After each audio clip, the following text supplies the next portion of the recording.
Hello Hello there. there.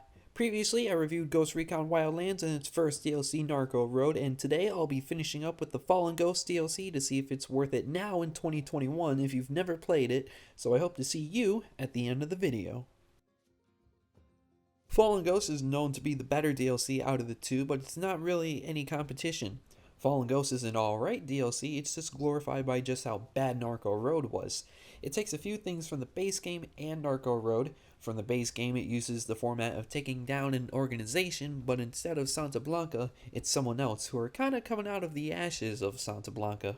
And it takes the format of taking down three bosses to get to the big boss, which was taken out of the Narco Road DLC.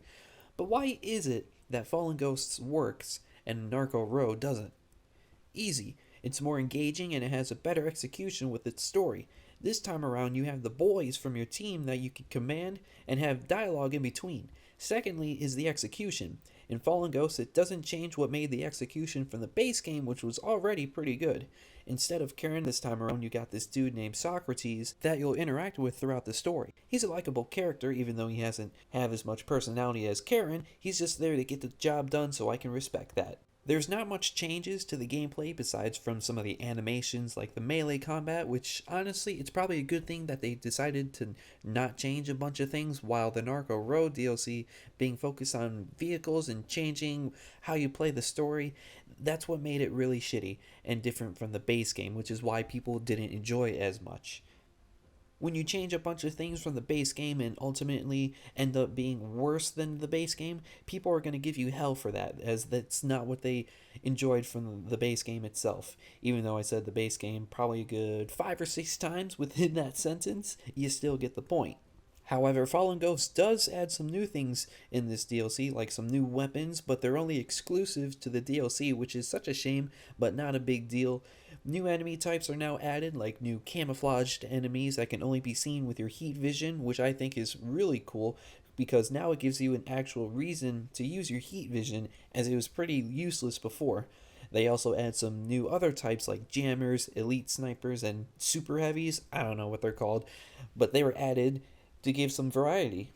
They added new different types of objectives to complete while on missions so that it doesn't get repetitive and so that it doesn't reuse the same objectives from the base game, which I know would have been a really big complaint. If it just used the same objectives from the base game, it's basically just like copying and pasting everything that made what the base game really good, which in turn makes it even more repetitive.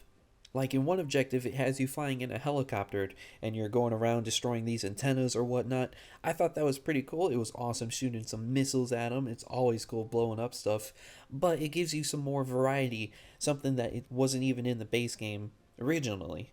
So this DLC is like a breath of fresh air if you're looking for something more to do after you're done with the base game or after rage quitting Narco Road. This DLC is really relatively short as I only really finished it within 2 days, and those were both days that I worked. So I wish instead of having only to take down 3 bosses to get to one ultimate head boss, I really wish it could have added at least half of the map of the base game so that it would give me more things to do and actually enjoy more of a story instead of just finishing it really quickly and just grinding it out within a span of maybe 6 to 8 hours or so, give or take. Other than that, there's really no other complaints that I have from this DLC, other than I don't like how you have to create a new character again, which was a complaint that I had from the Narco Road DLC, as I would just rather continue on with my character's story from the base game and level up instead of having to make a whole new character who's all maxed out, besides from a few abilities. I would really rather have myself grinding out my original character from the base game so that it would give me at least some more incentive to play these DLCs instead of just grinding it out real quick in like 6 or 8 hours or so and then just being done with it. Instead of actually using my original character, I can grind out these DLCs, unlock everything. Other than that, just creating another character just makes me want to grind out the game real quick and never touch it again. Overall, I would give this DLC a solid 7 out of 10, as it's pretty fun to play after you've finished the base game, but I don't think it adds enough to do as I finished it within 2 days. For the season pass being $40 here in the US, I would definitely not buy that, as you're buying basically a pretty shitty DLC, being Narco Road, on top of Fallen Ghost.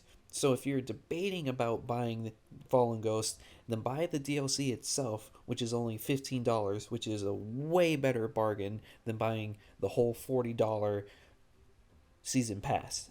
But I hope you guys enjoyed this, and to look for more Ghost Recon content and reviews, click this right here to check it out. Come on, click it. You know you want to. You know you also want to subscribe to this channel and leave a like and comment down below. But before you do that, click that button. Come on, click it. You know you want to. You know you want to help a fellow out.